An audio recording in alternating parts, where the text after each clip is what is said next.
have been avoiding doing this video all week. For one thing, I had a few different ideas that I decided I didn't want to do. And then when I decided what I wanted to do, I kept not coming out. And I finally figured out why. My shed-i-ffice still screams Christmas, and I never got to enjoy it. I mean, I left here on December 1st, and I've only been out here a couple of times since. And that's no fun when you see all, you know what I mean? I moved all my Christmas books in here. They all have to go out. That was a wonderful thing for when I would be in here every night and I could grab one. It's not so wonderful now when everything I see is Christmas. And it wasn't a bad Christmas, but it wasn't a shed-i-ffice Christmas. So I want this gone. So I thought, you know what? I'm going to do this video in a slightly different way. You saw me put it up. I'm taking it down. And you're just going to have to go for the ride. What I'm doing, as the title said, everybody and their brother is doing the best 23 books in 2023. And I had thought about doing it. And then I started seeing a bunch of them come out. And I'm like, everybody's doing that. You know, people are going to get sick of it. But the more I thought about it, the more I wanted to do this. I mean, I really wanted to do this. So, I know. Just bear with me here. I'm going to try to do, you know, what I loved most about it, who I'd recommend it for, and if there was any caveats. I'm going to try to stick to that format. I hope I can. Because, I mean, a lot of them I've already talked about anyway. Not all of them, because some of them were from before. And another thing that was stopping me is once I decided to do this, all day long, I've been thinking, okay, I need to go pull all the books off the shelves. And you know what? That has stopped me. It is 2 in the morning or almost 2 in the morning, and I haven't started anything. I'm like, this is dumb. I'm being dumb. So instead, you're going to get pictures because then I can work and not have to stop and change and do. I'm just not doing it. So we're going to do this thing. Okay, I just realized that this might actually be in order of books read, which is kind of cool if it is. So the first up is Codename Edelweiss. Loved that book. I loved the characterization. I loved how important it is. It's with everything going on in our country and in our world right now, this book and seeing how easy it was for people to fall for the Nazi nonsense, even in our country. This one, man, I'm telling you guys, it had so much going for it. I think people who love historical fiction, who love World War II fiction, but want to see something a little different, because this takes place in the 30s, but it is a precursor to World War II. I think for books like that, this is definitely a good choice. So since I haven't done anything about Codename Edelweiss, since I haven't, talked about it on the channel, I don't think, I'm just going to share just a little bit. Codename Edelweiss takes place in Los Angeles in the 30s. It is based on a true story about a guy, Leon Lewis, I think. And Lewis saw what was happening and actually he was a lawyer, he paid people to be spies in Los Angeles so he could prove to the government that this nightmare that was Nazism was happening. They actually had brown shirts. I think they call them silver shirts over here, but they actually had the whole brown shirts thing, the Hitler Youth kind of thing. It was all going on here on American soil. And his goal was to prove it so that, he could put a stop, maybe the government will put a stop to it. And, it's the story of a young woman who doesn't see it. She doesn't care. Her brother is really into the whole nonsense. But her whole thing is, I need to feed my family. And she had lost her job for not being willing to put up with inappropriate advances. She's a widow, she thinks. There's that going on. And so she goes to work for this Lewis as a spy in the German Nazi headquarters in Los Angeles. There's a whole German community center thing. This does not want to break off. And start seeing how horrible it is the way Jews are being treated even in Los Angeles. And it's, you know, it's just her story. Next up was Sensible Shoes. Sensible Shoes, I'm counting the whole series, but that series might be my favorite book of the quote book. There's 4 of them, but it might be my favorite of the year. I love it for the spiritual depth, for the way it really made me look at the love of God for me. And it's very strange how she does a great job of showing both his love for me and it being, yes, also about me, but also the fact that he does love me so much. It shows what a great God he is. It's just a really neat juxtaposition that she does there, and I seriously loved the series. I do have a caveat. It's in my 5 best Christian books or something video. I'll try to link it or put a card up there or something. Every time I do the card thing, I fail. I'm no good at it. But it was really, really, really good. The problem is that my understanding of Scripture does not allow for female pastors. And in this one, we do have a female pastor. But it's cool, and I recommend it despite disagreeing with that, because it has such depth of Scripture. Occasionally, it would start to feel like it was getting a little mystic almost. And then about the time I was like getting uncomfortable, that went away. So I think, if anything, I think I went into it with an opinion or an expectation, and I saw things that weren't necessarily there. And I might not have trusted my second guessing, going, oh no, that's not what it means, if it weren't for the fact that the people who recommended the book to me are people who have what I consider to be a solid understanding of Scripture, and they did not have a problem with it either. So it wasn't just me. So I trusted. It's not mystic in the way that sometimes Gooch can get. Gooch can get mystic, but because it's dealing with more emotions than I'm accustomed to.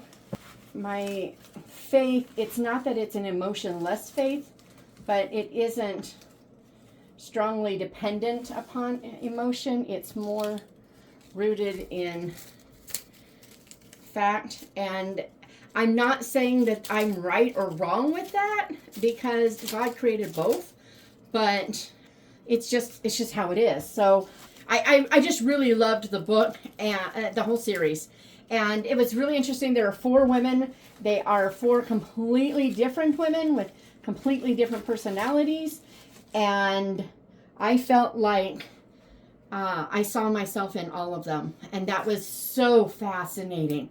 It was just very well done. I just do not recommend it for people who, the fact that this woman is a pastor, whether she should be or not, isn't really the point. In the book, she is.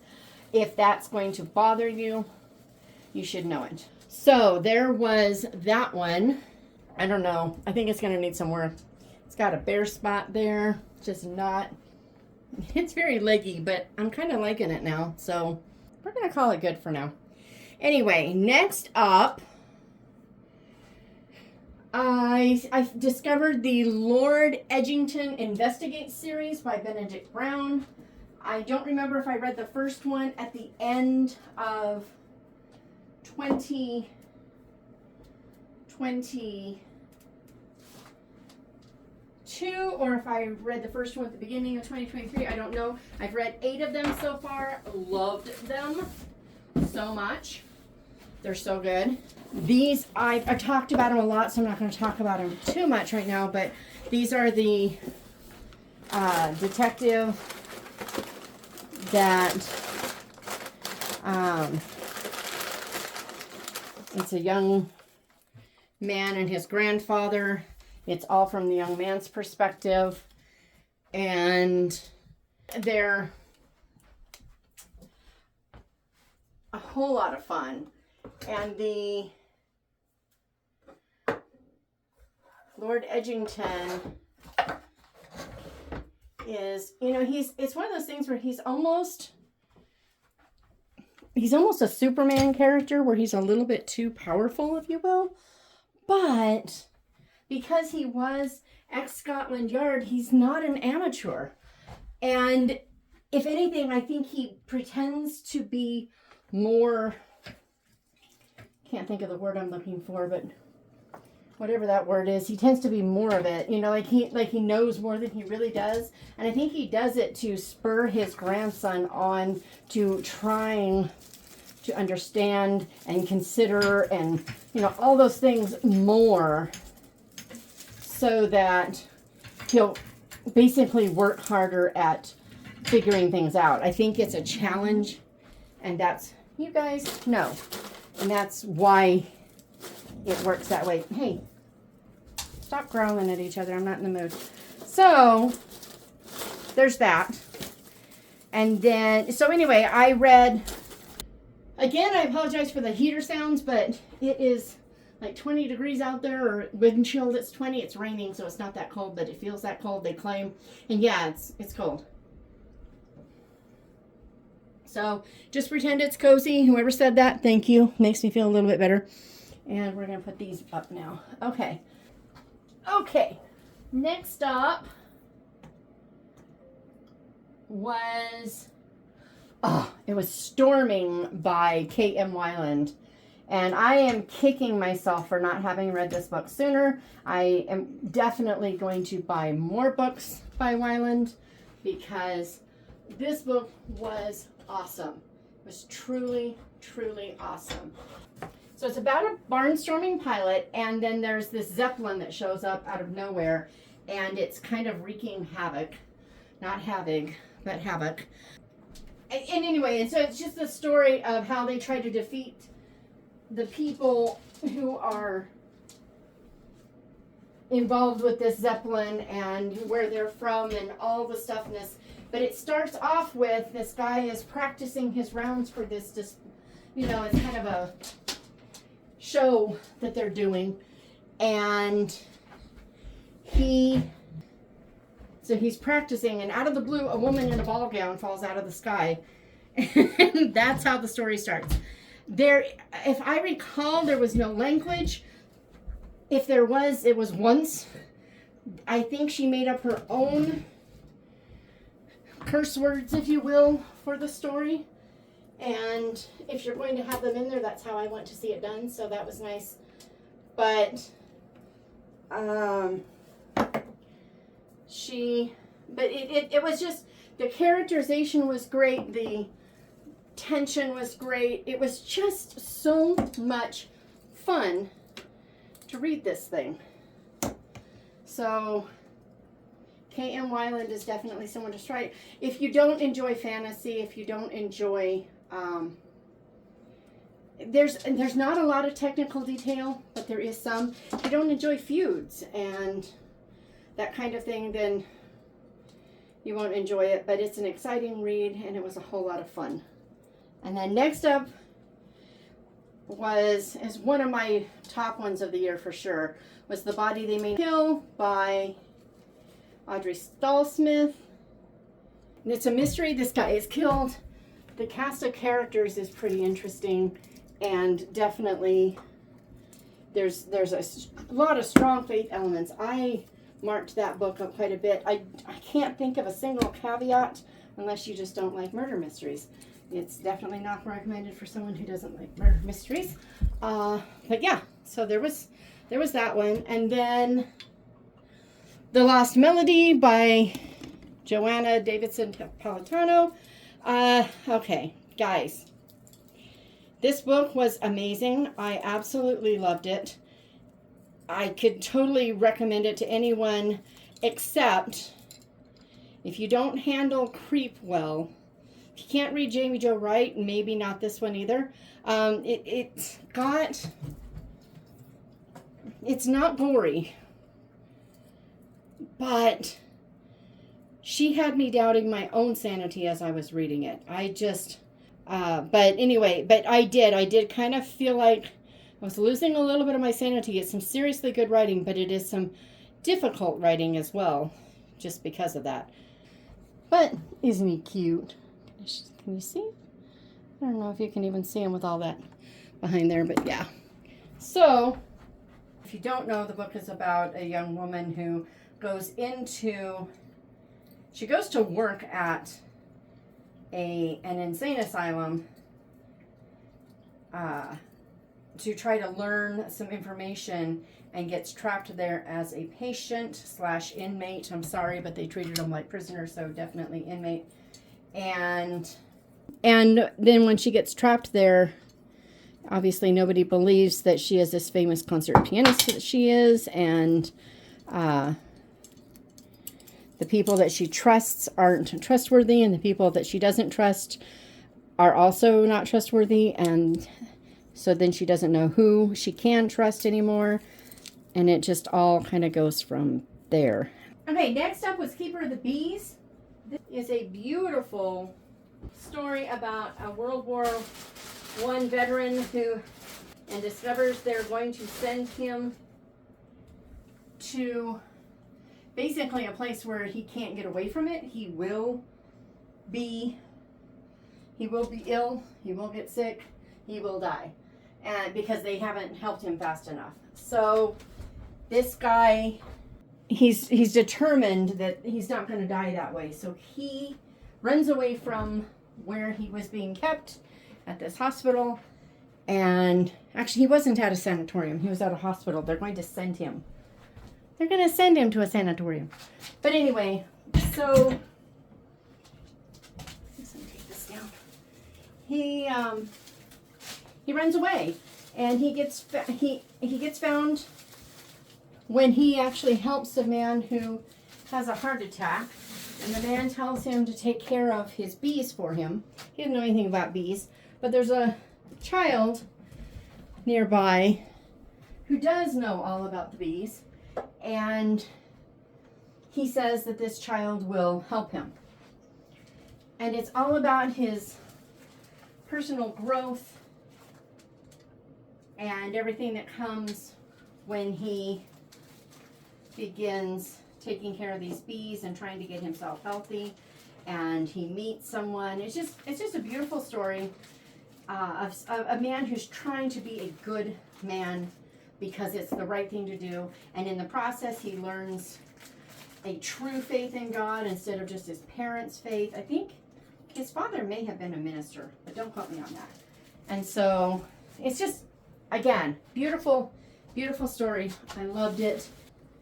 The only caveat I have for this one is if you have trouble with books that kind of have an agenda, because as much as I don't like preachy fiction, Gene Stratton Porter definitely had an agenda, so there is some preachiness. I don't mind it from her. I don't know why, but I don't.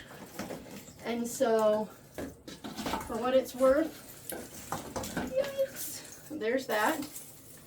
My hands are overflowing, but I really want to take them all down at once. Okay, I think I put a quote from it in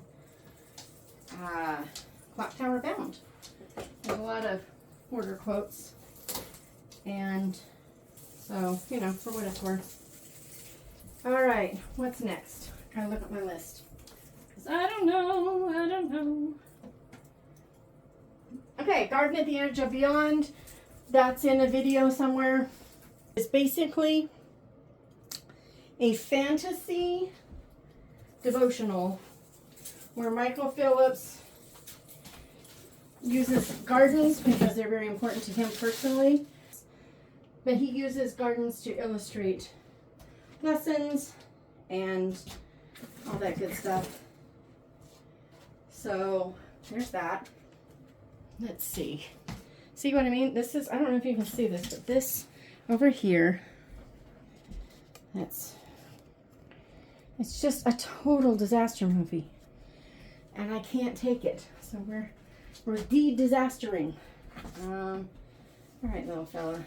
Don't you just love this little guy's tassel? He's so Garden at the Edge of Beyond, one of the best things about it is that he uses fiction, people who wrote fiction, C.S. Lewis, George MacDonald, etc. But he also used his own fictional characters to teach a lesson, and it was truly beautiful, and I loved it.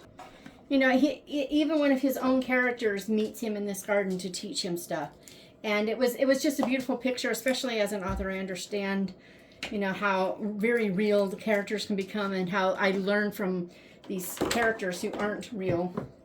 And so, yeah, it was just a really good book, and I highly recommend it unless fantasy bothers you, or fantasy connected with something definitely designed to illustrate faith, then it would not be a good fit for you.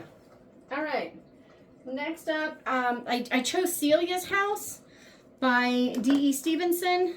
It's really interesting because there are things about this book that bother me. For example, there is definitely D.E. Stevenson and Elizabeth Goudge both talk about favoritism with children and grandchildren and stuff as if it's a matter of course and it's perfectly okay, and it bothers me so much.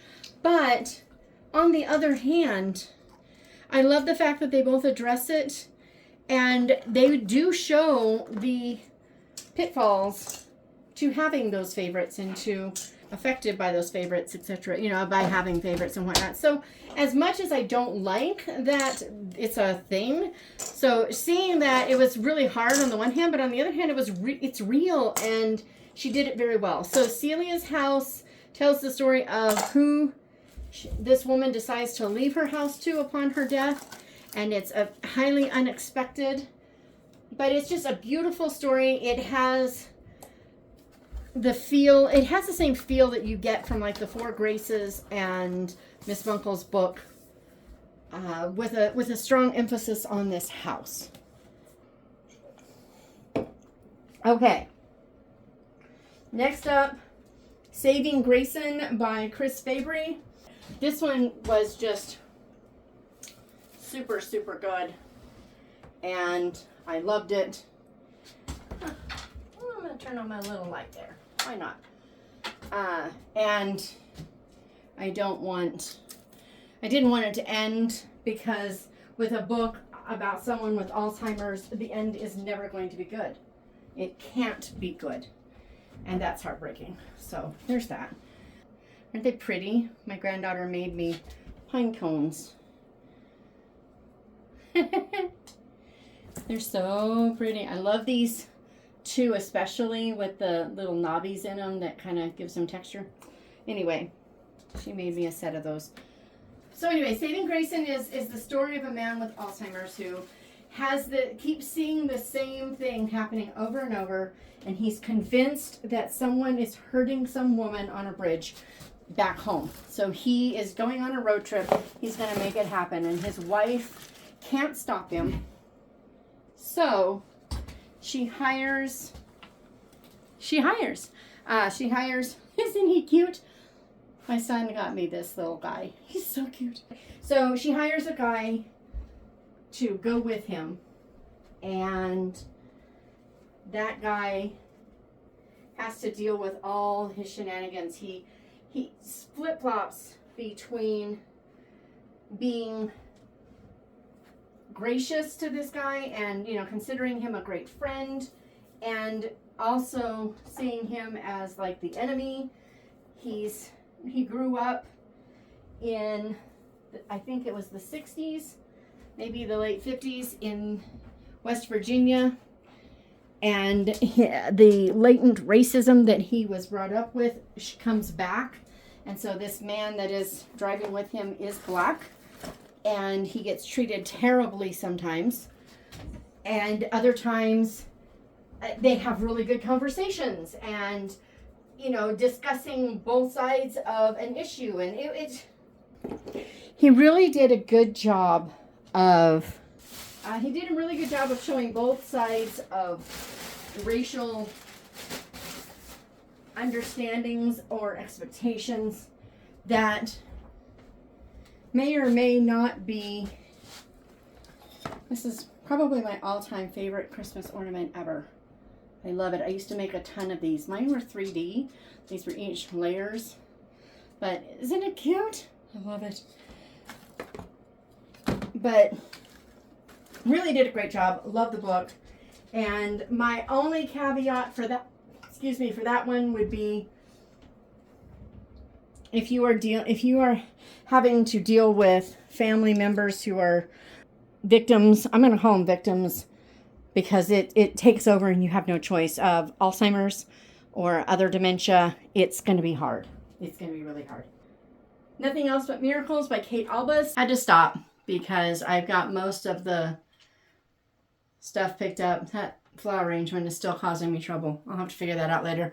My hair is a mess. I am sweating because I let that heater go too long. But that's okay. We're just gonna carry on because it's getting late. So, Kate Albus, Place to Hang the Moon was probably my favorite, but Nothing But Miracles has a few things going for it. It was one of my favorites of the year, and I want to rant for a second because people have complained that the father was irresponsible. No father would leave his kids alone like this. And it was irresponsible of him to leave the kids alone in New York City without a parent. And I have some arguments for this because, as a kid, my parents would, this was the 70s, early 80s. They would go off for the weekend or whatever and leave me home alone. There are 3 kids here. I was 10. These kids are 17, almost 18, 12, and 9. It's a very different world. They had a huge community around them. They had, there's one guy that's feeding them dinner once a week. They had a lot going on. And it's a different world. But this kid is old enough any minute to sign up to go fight in the war. And that's why this dad is doing this. He's doing this to keep his son home, to protect his son.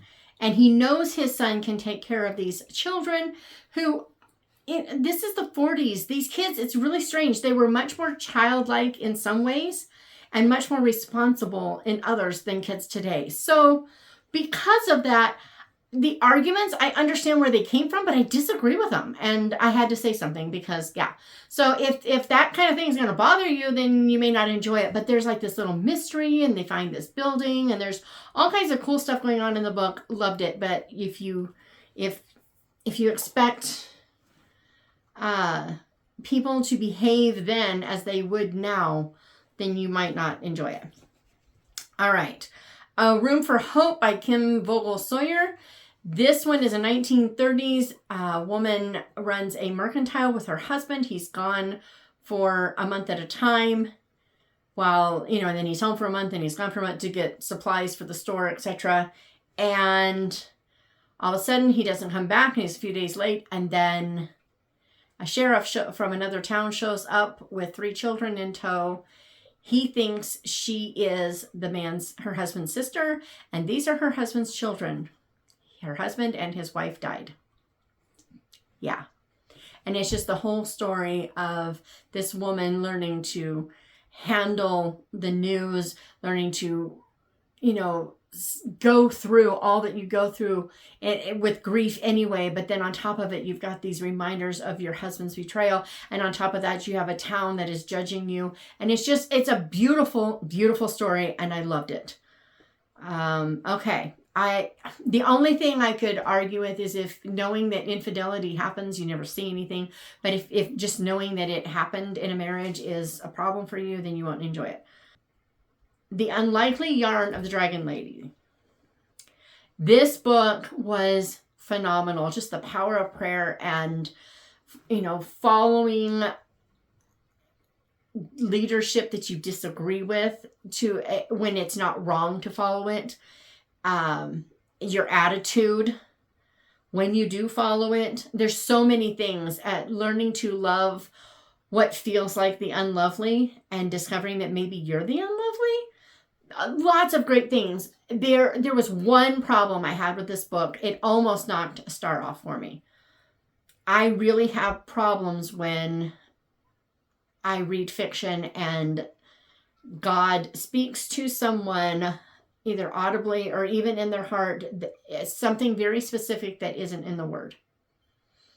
If the Lord uses the word, that's fine. And what happens in people's lives, separate and apart from fiction, I don't argue with, I don't complain about. That's between them and the Lord. But when it's on the page and in fiction, it really bothers me, because as soon as the Lord speaks, that becomes his word. That becomes scripture in my mind. And I have a really hard time seeing that. And so that almost did it, because there's this little bitty thing.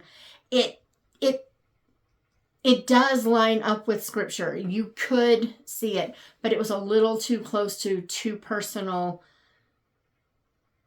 It just is something I'm not comfortable with, and that really bothered me. But the story was so great, and I can see that truth in scripture that I let it go. But if that kind of thing bothers you like it does me, it is there at the end of that book for whatever. But that story, awesome. Loved it. Okay, Seek and Hide by Amanda G. Stevens. That book, oh man. See, The Dragon Lady would be one of my top 5, maybe top 3. But then Seek and Hide, it was so good. Amanda G. Stevens, the Bible has been rewritten to be basically politically correct. That's really what it's going for. And it's illegal to have faith in Christ. The religion that you can have must be sanitized to the government's standards. And if you argue, if you whatever, you will be deprogrammed. And it's just the story of people who are in a bad situation and what happens, and people who are being turned in and how they protect them. And just really, really, really, it's kind of like, remember that movie way back in the day, Thief in the Night? It's got kind of that vibe, but it's our government today and what they're doing and trying to stamp out Christianity instead of, end timesy kind of stuff. But anyway, it has that vibe though. Really crazy good book. And then The Rosemary Tree. I have discovered the more I've been thinking about Elizabeth Goudge and her writing and the relationships that she portrays, I kind of getting the feeling that she considers men to be a little simple and a little foolish, and women as well though. But then when there is a character who is just really strong and beautifully sound, it's almost always a woman. Even if that woman makes a mistake, it's still almost always a woman. But when a man is that way, he still has the foolish silliness, but there's some depth beneath it. I don't know. It's just kind of strange, and it makes me wonder more about her as a person. But in The Rosemary Tree, you have a minister who basically, he married foolishly. He married a very self-centered woman who considered herself above him, but she was hurt by a man who didn't marry her, and she just basically married the next good guy regardless, and she's not happy. And she ensures, and he's devoted to her. Goudge does that with men too. They're very devoted to their wives. And yet the wives don't deserve this. And maybe she considered herself a foolish person and, thought her husband was stupid for marrying her. I don't know her story. But it happens over and over. And in this one, when the guy that she wanted to marry comes back, they have to deal with a lot. And it's a beautiful story of how she learns to love and respect her husband and let go the past dreams that she's kind of been clinging to all along. And it was a beautiful story. It was just, there's so much to learn from it. And I really loved it. Read the whole series. Actually, I listened to on audio the whole series of David James Warren, which is David Warren, James L. Rubart, and Susan May Warren.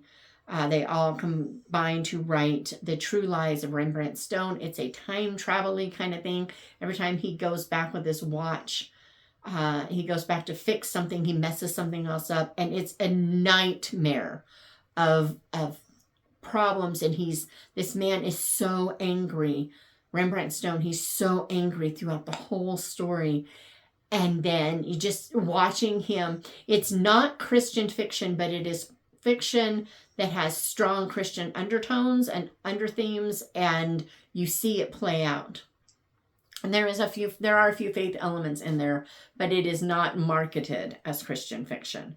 They did that deliberately, and that's fine. But it was so good. I feel like once or twice there was actually a word, though, and I was really annoyed. I feel like once or twice there was.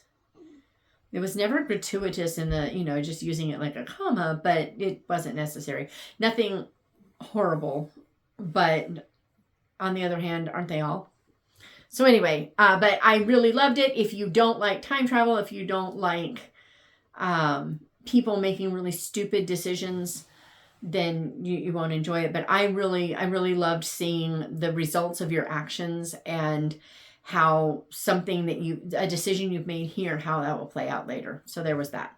Then I read Hero Debut by Angela Ruth Strong. It's a rom-com. It's hilarious, but there's so much depth to it. But it's so funny. But there's way more depth to that than I expected. And I'm losing my voice for reasons I can't understand. And so I'm trying to think of what you would like. The faith in it is different because it's real and it's there, and yet I don't remember how. So I don't remember if it is subtext, but I feel like it wasn't. I feel like it was I just can't remember. But I do remember being surprised. I think I liked it better than Husband Auditions. Yeah. Definitely liked it better than Husband's Auditions. And Husband Auditions was fun. And there was some depth to that too. I'm kind of looking forward to seeing what she's going to do with the next one. But this one, you've got some relationships that have to be fixed and all that went with that. It was really good. And I had to put it on here because it was so much fun. Then A Season on the Wind by Suzanne Woods Fisher. I just talked about this one. It's Amish fiction that feels very Montgomery / Gene Stratton Porter-ish in the description of birds and birding and, just understanding what the Lord has done in nature and his people and where they fail us and where they don't. It just felt very beautiful that way. I'm trying to think. I would say there is something that happened in the past mentioned in the book that if you have personal triggers, you might go look up the reviews. And that's all I'm going to say, because I'm sure someone has posted a warning. But it is mentioned more in passing, and it is it is not sexual. I'm just gonna put that out there. But it's mentioned in passing, and it's more the effect from that on you rather than you being invested in someone. So there's that. Then A Gentleman in Moscow. This one was probably my biggest surprise of the year. It's not that I didn't think I'd like it. Everybody who told me I would are people who I almost always agree with. My daughter said I would love it. My friend Ann said I would love it. And I did. I loved it. I even love the fact, okay, this is totally not Christian fiction. It's general market. It's there were very few words that I didn't appreciate, which I did appreciate. And even there were a few scenes that could have gotten very detailed and inappropriate. The behavior, in my opinion, was inappropriate. The author could have given a lot of detail that he didn't, and I'm really grateful he didn't. But there is a relationship that we clearly know is one at some point, and I'm just like, But then there was a twist at the end that I both totally expected and totally didn't all at the same time. So just for what it's worth. Gentleman in Moscow by Amor Tolls. I want to read something else by him, but I know my daughter didn't like one or didn't think she would like one. I can't remember which. And so is there another one by him that I would like if I liked that one? Do you know? Just asking. And then The Dean's Watch by Elizabeth Gooch. This is another one where you've got a man, and it's interesting. Not all of these men are ministers, but several of them have been. That's really interesting. But this guy, he is the dean of the town of the church. He's like the minister, and he's pretty high up. He has a very silly, self-centered wife again, and he loves her dearly, and she barely tolerates him, and he knows it, and he thinks it's him. But it's such a beautiful story of someone just loving because loving is what you're supposed to do, and serving the community and serving people and being true to the Lord even in the face of difficulty. It is just a truly, truly beautiful story, and I can't think of a caveat. I can't think of one. It was just, it's probably my favorite. It might be my favorite Gooch, maybe. The Rosemary Tree. They're like neck and neck. I just realized that I told the entire story of one book as another book. So that's getting cut out. And I'm going to go swing back around. So that had two D.E. Stevenson books that were favorites. One was Charlotte Fairley, which was about she's a headmistress of a school. She's very young. The woman who wanted the position didn't get it. And it's all about how this woman invests in the lives of children, including some kids that are being kind of neglected and therefore abused, but he's not overtly abusive. He's not intending to be abusive. He just is, this father. And then another little girl who's kind of being abandoned by her mother. The mother's divorcing her father. And, this little girl is grieving. And so Charlotte is trying to, help these children. She ends up going to this little girl's castle in Scotland. And it's just a beautiful, beautiful, beautiful story. And